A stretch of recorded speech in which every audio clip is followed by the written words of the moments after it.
I hardly know where to begin. I mean, could things be going any worse? I find myself saying that a lot, could things be going any worse? And yet, they do. The amount of trouble they're in, and that's why he's doing this Palestine thing, to try and stop people moving over to Corbyn, because he knows that's going to be a Corbyn policy. Worst thing about it is, why would Starmer sanction something that brings Savile up, a guy that he was accused of letting off? Hi everybody, and welcome back to Nick Talks. This episode's amazing guest and a returning guest, backed by popular demand, is that Preston journalist. How you doing, Ash? Really good, thanks, Nick. How are you? I'm well. It seems like it's been, I can't remember last time we spoke, but it seems to have been ages. Yeah, it's been a while, hasn't it? Obviously, I've been away, you've been away, so I think it's probably a combination of the two. Well, unsurprisingly, we're not stuck for things to talk about. So let's jump in with Labour. Is there anything going on with, I can't even say this with a straight face, is there anything going on with Labour that we need to talk about? I hardly know where to begin. I mean, could things be going any worse? I find myself saying that a lot, could things be going any worse? And yet they do. Things keep getting worse all the time. It's like they're on a suicide mission. A while ago I think I probably said it to you. There's people working behind the scenes to get Kemi out. They don't want her anymore. They want somebody else in, the head of the Tory party. I'm almost convinced there's people doing the same to Starmer now. They just want rid of this guy because, he admitted a while ago when he gave that stupid speech, the Island of Strangers speech. And then he said, oh, well, I didn't read it. I just read it out. Like, what, so you're blaming your speechwriters? I don't honestly think he is running anything. He's not in control. He's now at the mercy of his backbenchers because if they know they can now revolt and he's going to back down straight away like he did over the, not even welfare cuts, just stopping the welfare bill increasing by too much. But now that's gone out the window, of course.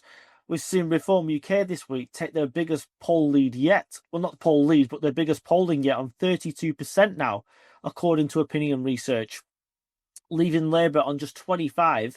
And that's before you even bring Corbyn's new, whatever it's going to be, into the equation. But they're polling, with some pollsters, up to 12-13%. And that 12-13%, don't forget, isn't coming off Reform. It's not coming off the Tory vote. It might come off some of the Lib Dem and Green, fair enough, but it's definitely mostly coming off Labour, and it puts Labour right down with the Tories once you put Corbyn in there. Absolutely remarkable, the amount of trouble they're in, and that's why he's doing this Palestine thing, to try and stop people moving over to Corbyn, because he knows that's going to be a Corbyn policy. So he's trying to stop people moving over to Corbyn, but it's not going to happen. 500,000 people, this isn't members, by the way, I don't believe all them figures, but they reckon 500,000 people have signed up for Corbyn's new entity. They're definitely not going to have 500,000 members. That's absolute rubbish. Once you start asking people for money, 20, 30 quid a year, 20, 30 pound a year, then you're going to find out how many members you actually get. They'll be lucky if they get 10% of that. But that's still probably all, 80% are going to be people that were Labour members in the past and follow Corbyn, and they don't want to follow Starmer. Again, I've got no time for Corbyn whatsoever. I think he's a loon. But at least the guy has a set of principles. He might be deluded, but he has a set of principles and he stands by them, which is more than you can say for Starmer and this current Labour shambles, isn't it? Oh, absolutely. I think Jeremy Corbyn doing this is a godsend for the country. First of all, you can't have enough choice in a democracy because that's an oxymoron if you want less choice and you live in a democracy. So let's give people more choice, which is great. The nutcases from Labour will go over to Corbyn, which is great for two ways. First of all, it damages Labour, but it also lets us see who the nutcases are. Because if you're a nutcase in Labour, you're hidden. The things you want are hidden, and you can hide among the socialists and the decent people on the left of politics. You can hide in there. But the second you jump over to Corbyn, you're out in the open. We now then will know who the anti-British people are. We'll know who the anti-Semites are. We will know who all these people are. And they'll be backing the policies that they want. And we can go, you people are nutcases and we don't want you. and at the same time, it rips the heart out of Labour. This, in the long term, this might be good for Labour in the long term if they ever get a decent leader, because this is internally what has always happened to Labour. It's usually a prime minister. It's someone like the Welsh guy. What was he called? The Labour leader in the late 80s. Michael Foot. No, but after him, he was Welsh. He fell into the sea. Anyway, he spent all this time trying to kick out the radicals in Labour and managed to do it. And it was only the work he did that allowed Blair to get elected. And Starmer's not strong enough to do that, but Corbyn's going to do it for him. Corbyn's going to take all the nutcases out of the party, and then maybe it will benefit Labour in the long term, not the short term or the medium term. It's a crazy time. Kinnock. Kinnock, that's it. Neil Kinnock. Yeah. Yeah, he was a bit of a loon. His son's still there, though, isn't he? Making all the money off the public purse. And his dad. His dad's he's in the Lords now, isn't he, I think? Yeah, and his son doesn't even live in the UK. His son lives in Switzerland and flies into Parliament. And it's like, we shouldn't be allowing that. No, we shouldn't. You're right. It's remarkable, isn't it? The Kinnocks turned out to be everything we hated about politics. Him and his wife spent decades in the European Union. His son became an MP because of name recognition. None of them come across as patriots. None of them come across as British. They're exactly why we hate politicians. Yeah. Oh, yeah, definitely. Far too polished, far too smooth, smarmy. Yeah, too clever by half, actually. Recently, Neil Kinnock actually came out and said, advocating for a wealth tax.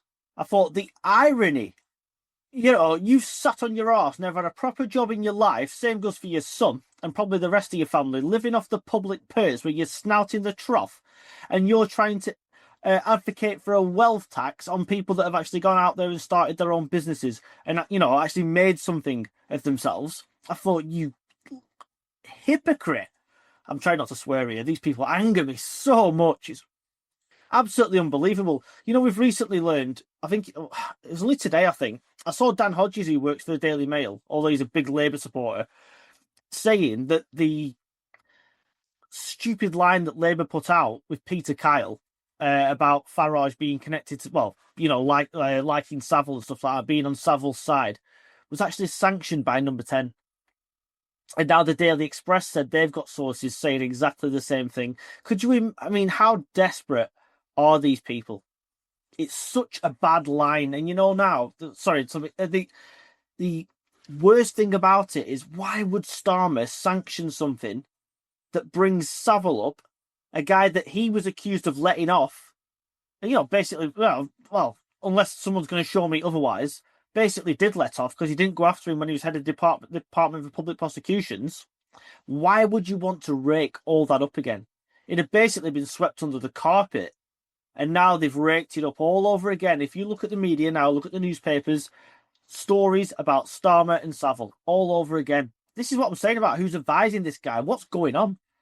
I've never seen such incompetence in my entire life. I can only assume that it's because Starmer itself, admittedly, he admitted himself, he doesn't really understand politics. Maybe he is making the decisions, and that's why they're so bad, and he doesn't listen to anybody. I'd love to be a fly on the wall just for 10 minutes to listen to some of these meetings they have and how they come to these disastrous decisions that are only dragging him further and further down. I think Starmer, if we imagine for a minute that they are intelligent, this is how I imagine the conversation goes. We've already been damaged as much as we're going to be damaged. Many people are not voting for us. Starmer's involvement with the Savile affair, prosecutions, the rape gangs, Labour involved and all that, that's all been taken into account now. Reform are on a rise. We need to tarnish them. We need to tarnish Nigel Farage. Let's drag him into the grooming gang stuff. Let's drag him into the Savile stuff. We're already damaged by that. The people who are going to vote for us have taken that into account. But the people who are voting for Farage have no idea about this. Let's see if some of the crap on us will rub off on them. And I think that's the decision they've made. I don't think they care if it damages them a little bit more because they know they're in the toilet. Their focus now is how do we damage these new boys on the block? It's just not a smart move, though, is it? How? I mean, if you want to damage Farage or something, try and find some faults in Brexit or something. But I've got to admit, it's a pretty tough job damaging reform at the minute. The only people who seem to damage reform at the moment are reform themselves. Yeah, through their own stupidity. I mean, people like, I mean, he's obviously a clever man, but people like Richard Tice, in my opinion, should not be allowed near the media. The guy is gaff prone. He needs to keep his trap shut for a while and just get on with his job being an MP because he's quite good at that. He does say some pretty good stuff inside Parliament. But I'm afraid going after a party that's never been in government, which the establishment think they can point that out and people are going to see it as a bad thing, but they're so out of touch, we actually see it, or I certainly see it, and I think a lot of the public do, see it as a good thing. We want something completely different. That's what they tried to say in the local elections. Oh, these people have got no track record. Then the public goes, well, look at yours. You know, to the Tories and the Labour Party. So you're both a lot of charlatans. You've destroyed this country. It's a very hard thing to do at the moment to attack Reform UK, but I'm afraid trying to connect them with Savile and stuff. And I mean, Savile, as I just pointed out, was the worst thing you could have done because Starmer's connected to this and has been in the past. Yeah, you're right. You can bake it into some people going, oh, well, we know about that anyway. But in my opinion, that's just going to cement people's view that they're going nowhere near the establishment parties anymore. I honestly think now this is Reforms to lose. As long as they don't make any significant mistakes and they keep attacking the issues. You know, Labour can recall the cabinet for stupid issues like Gaza that the vast majority of the country couldn't give a rat's ass about. But they won't recall Parliament to discuss the illegal immigration levels in this country. They won't recall cabinet to discuss the economy that's going down the toilet. No, they do it to discuss a foreign country. And then even that's backfired heavily now because we're now being attacked by Israel, by the Saudis, by the Americans, even the Qataris and the Egyptians are now attacking Hamas, telling them to lay down their arms. And we're sat over here basically siding with Hamas and the EU. And what the bloody hell's wrong with these people?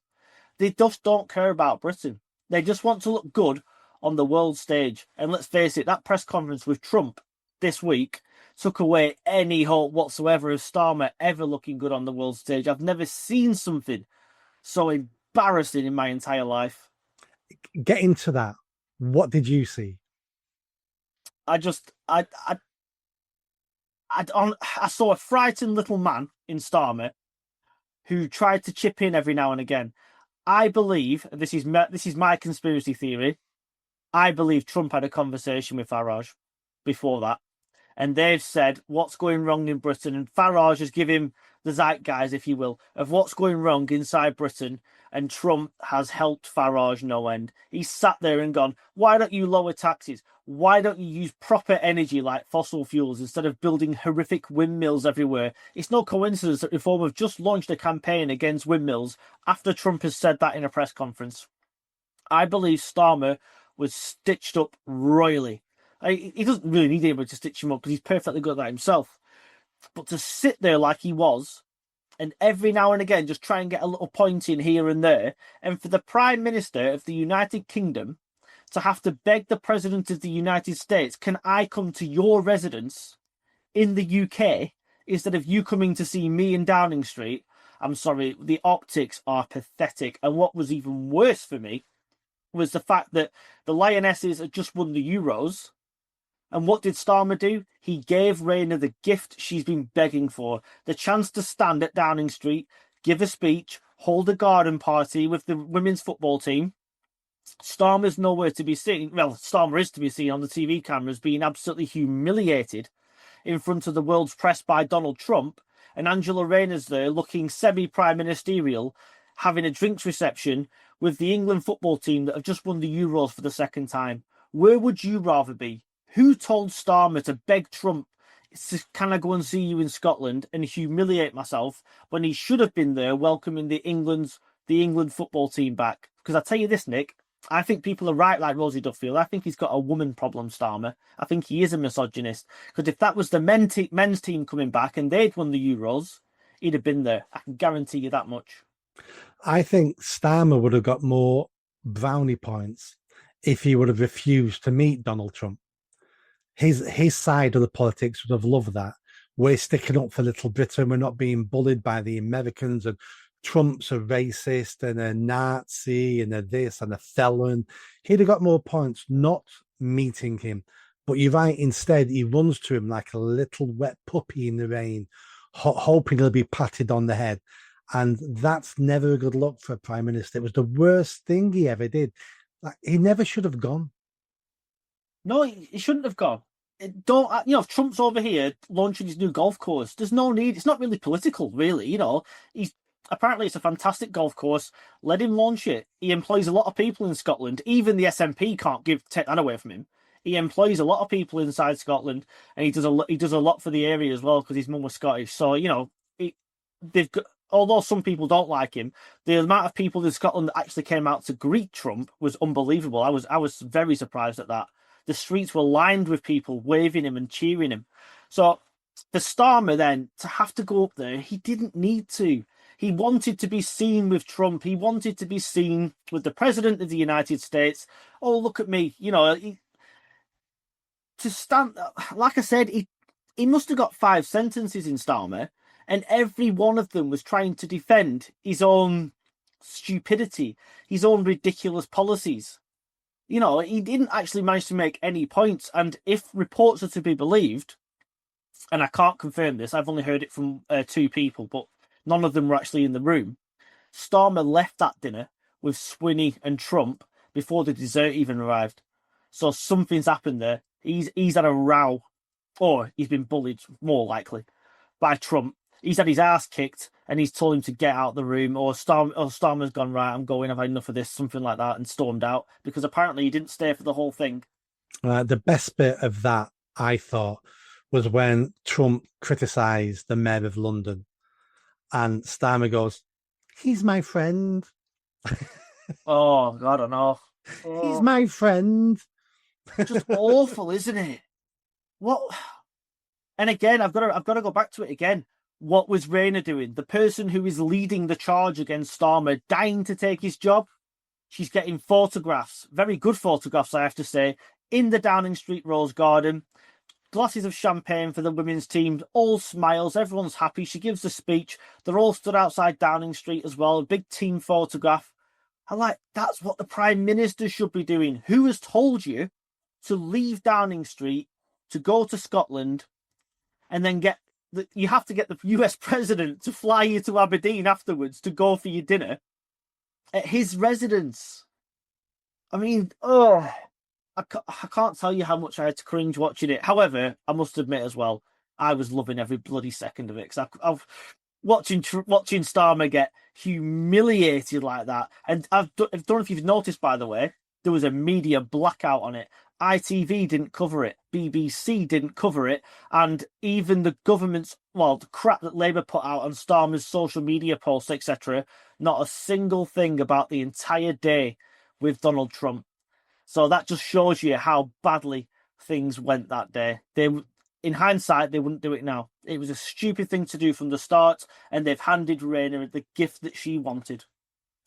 Let's end with this question, and I've asked you this question probably the most I've asked any question to you, which is, how long has he got left? Can he stay much longer? I wouldn't be surprised now if there was a challenge at conference season.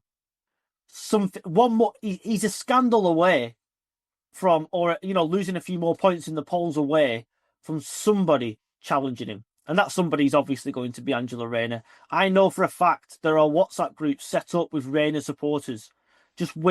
All they're doing is waiting for the nod.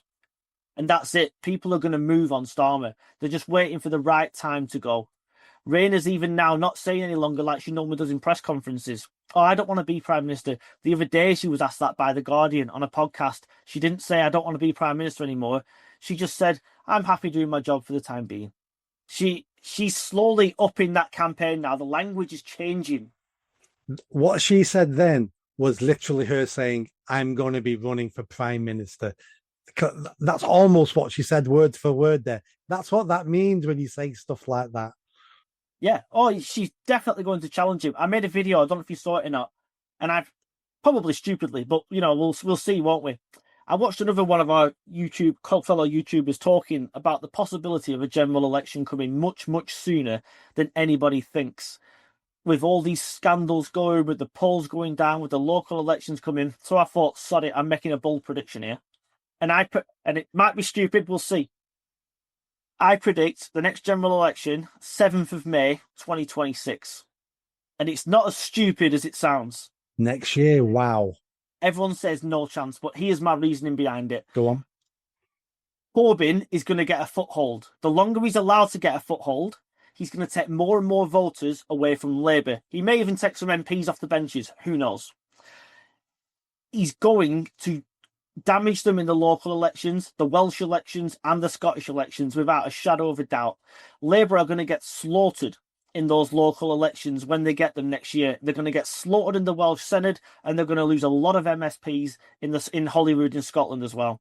If Starmer calls a general election before the local elections, then he could stop Corbyn getting too much of a foothold, a bit like Rishi did to stop Reform getting too mobilised. So he had to go early for his general election, albeit he only had about 6 more months to go anyway. If Starmer goes on the same day as those local elections and the same day as Holyrood, etc., he might still have a chance of salvaging something of a party. If he gets slaughtered at those local elections, people are going to move against him anyway if they haven't already done. And then after those local elections, and people can see what a hollow shell of a party Labour really is, if they had to call an election after those local elections, whether it be within a year or within 2 years, the wipeout is going to be even worse than what it would be before. So that's why I said, and I think we'll see, and again, I could be wrong, but I think we'll see a general election on the same day as the Welsh elections, the Scottish elections, and the local elections. Right. My only critique of that would be I don't think that's what Starmer would do. I think Starmer would hand over and leave before that. I think you're right, as in he may be gone at the end of the year, summer conference. He may use that as a way of saying, I'm handing over the baton to the first female Labour Prime Minister. I'm going to back Angela Rayner. She may end up calling an early election, but I don't think he's got it in him to call an early election. I think he would rather leave and hand it over. But both of us could be right there, because yours doesn't necessarily mean he's calling an early election. You're saying there's going to be an early election. If he's had enough and he's that browbeaten, and in our country now, we've got a little bit of a recent history now of prime ministers giving up and resigning. That never used to be the case. Now we've got a history with the Tories of giving up, Liz Truss giving up, Theresa May giving up, Sunak basically giving up, Boris Johnson giving up. So we've got a track record now. He may just give up and use it as an opportunity to polish his entry in the history books by hand. What did they say? Passing the baton over to a woman. I don't think he does it. There's a lot of personal issues, shall I say, alleged between Starmer and Rayner. The very last person that he wants to give his job to is Rayner. I don't believe for a second that Starmer would allow her to take over from him. And I honestly believe his ego is such, and he has such a high opinion of himself, even if nobody else does, that he would rather call an election and get walloped and even risk losing his seat than hand over to Rayner. He doesn't give a toss about the Labour Party. If it gets wiped out, it gets wiped out. He's going to go after a big job in the UN or something like that afterwards, isn't he? That's why he spends so much time out of Britain on the world stage rather than being in the country he's supposed to be governing. I believe he'd rather watch Labour get slaughtered and he goes on to a big job somewhere abroad, never to be seen again, hopefully. And Labour, well, let the chips fall where they may. But maybe I'm wrong. Maybe you're right. Who knows? Who knows? But I tell you what, Ash, it's exciting times if you follow politics. It is. We thought things were interested with reform, and it did. But now to have basically a similar equivalent on the left of Labour, it's this has been mooted for a couple of years, but no one thought it was going to happen. It's exciting times, and this is what we need. We need these uni parties destroying, and having more of these parties taking more of the votes away can only be a good thing at the end of the day. Definitely. Isn't it funny? I thought, oh, 6 week recess now. What am I going to do? How am I going to find stories to talk about? There's more stories than ever. There's always someone out there making a fool of themselves in Parliament, isn't there? So you're never short of things to talk about. Well, let's carry on talking. So let's do some more of these podcasts because there's always something to talk about. Ash, thanks so much for coming on today. Yeah. Cheers, Nick. Thank you. Pleasure. Bye bye.